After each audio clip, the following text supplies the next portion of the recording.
चांदनी चौक से मोतिहारी रोड में जो है एनटीपीसी के पास जो फ्लाईओवर बन रहा है, दोनों सर्विस लेन को इस तरह से बुरा हाल कर दिया कि एक एक 1.5-2 फीट गड्ढा हो गया। पानी लगा बरसात के मौसम में। इस 3 महीने के अंदर लगभग 1 दर्जन लोग उसमें मौत हो चुका है, 25 से 30 लोग घायल हो चुके हैं। अविलंब इसमें उसको सुधार लाने का आवश्यकता है। पूरा डेंजर जोन बन चुका है। हम कहते हैं कि आज इसके कारण दुर्घटना हो रही है, घायल हो रहे हैं, मौतें हो रही है, इसका जिम्मेवार कौन होगा? इसी के लिए हमने जिलाधिकारी से मांग किया है आवागमन को सुलभ किया जाए ताकि आने वाले समय में इस तरह का दुर्घटना न हो। इस न्यूज के प्रायोजक है अफजल फर्नीचर। कांटी में NH-27 के विस्तारीकरण और अंडरपास निर्माण को लेकर कई जगहों पर किए गए डाइवर्सन से आए दिन बढ़ रही सड़क दुर्घटना और सर्विस लेन के जीर्णोद्धार के लिए जगह जगह खोदे गए गड्ढे में बारिश का पानी जमा होने से राहगीरों के आवागमन में हो रही कठिनाइयों को लेकर कांटी प्रखंड विसूत्री के अध्यक्ष सह जदयू प्रखंड अध्यक्ष महेश प्रसाद शाह ने जिलाधिकारी कार्यालय में एक ज्ञापन सौंपा है, जिसमें उल्लेख किया गया है कि चांदनी चौक से कांटी NTPC कॉलोनी गेट के समीप तक NH के दोनों तरफ सर्विस लेन का हालात नारकीय बन गया है। NHI द्वारा NH पर रूट डाइवर्सन किया गया है और नीचे सर्विस लेन में सड़क निर्माण के लिए कई जगह पर सड़क को खोदा गया है, जिससे बड़े गड्ढे बन गए हैं। उसमें बारिश का पानी जमा होने से गड्ढे का अंदाज़ा राहगीरों को लगा पाना काफ़ी मुश्किल हो रहा है, जिससे राहगीर आए दिन दुर्घटना का शिकार हो रहे हैं।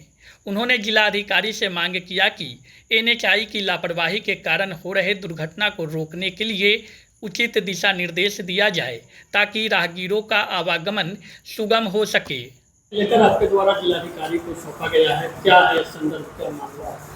जो हमने ज्ञापन सौंपा है जिलाधिकारी को, क्योंकि आप सभी स्थानीय हैं, आप देख रहे हैं कि NHI के द्वारा जो NH का विस्तारीकरण और ओवरफ्लाई का जो कार्य चल रहा है, खास करके यहाँ चांदनी चौक से मोतिहारी रोड में जो है NTPC के पास जो फ्लाईओवर बन रहा है, वहाँ पे अभी कार्य जो चल रहे हैं, आपने देखा होगा कि डाइवर्ट जो करना है उस मार्ग को चूँकि सुगम बना देना है ताकि आवागमन में किसी तरह का कोई परेशानी न हो।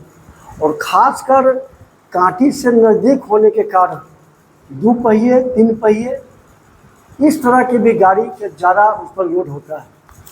और इसका आप देखे हैं कि दोनों सर्विस लेन को इस तरह से बुरा हाल कर दिया कि एक एक 1.5-2 फीट गड्ढा हो गया। पानी लगा बरसात के मौसम में, पानी लगा हुआ है, उसमें पता नहीं चल पाता कि कितना गड्ढा है और जाने के बाद उसमें व्यक्ति गिर जाता है। इस 3 महीने के अंदर लगभग 1 दर्जन लोग उसमें मौत हो चुका है, 25 से 30 लोग घायल हो चुके हैं। बार बार इनके PDM को बोलने के बाद भी इन उस पर ध्यान नहीं दिया। तो इसकी शिकायत हमने माननीय जिला पदाधिकारी को महोदय को मैंने दिया है, अवगत करा है और उनसे आग्रह किया है अविलंब इसमें उसको सुधार लाने का आवश्यकता है। आप आदेश निर्गत करके उसको तो अविलंब उसको सुधार लाइए, क्योंकि प्रोटोकॉल का वहाँ जो कॉन्ट्रैक्टर इस कार्य को कर रहा है, यहाँ प्रोटोकॉल का थोड़ा भी इसके द्वारा ख्याल नहीं किया जा रहा है। यही कारण है कि आए दिन वहाँ पे दुर्घटना हो रही है। और यदि दुर्घटना का डेंजर जोन बन गया है, पूरा डेंजर जोन बन चुका है। हम कहते हैं कि आज इसके कारण दुर्घटना हो रही है, घायल हो रहे हैं, मौतें हो रही है, इसका जिम्मेवार कौन होगा? जो गरीब, जो जिस परिवार का वो मुखिया है, उसके आश्रित और उसके साथ वो घटना हो जाता है, उसकी मृत्यु हो जाती है वहाँ पे, उसके आश्रित को देखने वाला कौन होगा? तो हम तो चाहेंगे, जिलाधिकारी से हमने भी खत लिखित में नहीं किया है, लेकिन मौखिक में कहा है कि आप उस पर जुर्माना करिए और जो घायल है या इस तरह से जिनकी मौत हुई है कंपनसेशन में उससे NHI के द्वारा उससे मदद करवाइए। लोग कमाने और काम पर भी जाकर आप देखिए तो काम बंद हो गई है, इसके कारण भी देरी हो रही है। काम बंद होने की सूचना ऐसे हम भरबल सुने थे, लेकिन कल तो हमने देखा कि काम चल रहा है तेजी से। काम तो किया ही जा रहा है, काम कहाँ बंद है? काम बंद हो भी जाएगा, कार्य में तेजी लाने की जरूरत काम में तेजी, काम बंद भी हो जाएगा, लेकिन डाइवर्सन तो मेरा सही होना चाहिए। आवागमन के लिए उसको तो रास्ता सही रखना चाहिए ना, कि गड्ढा छोड़ देगा। NHAI की लापरवाही मान रहे हैं। पूरी लापरवाही है। इसी के लिए हमने जिलाधिकारी से मांग किया है कि आप अविलंब इसको करके सरकार स्तर पर इसको अविलंब सुनवाई करके उसको त्वरित गति से उसको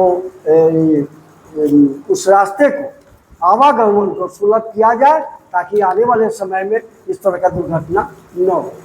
शादी का फर्नीचर सेट 34,500 से स्टार्ट। AFZ फर्नीचर के ऑफिशियल यूट्यूब चैनल पर विजिट करिए विशेष जानकारी के लिए और परचेज करिए बिहार के सबसे बड़े शोरूम से।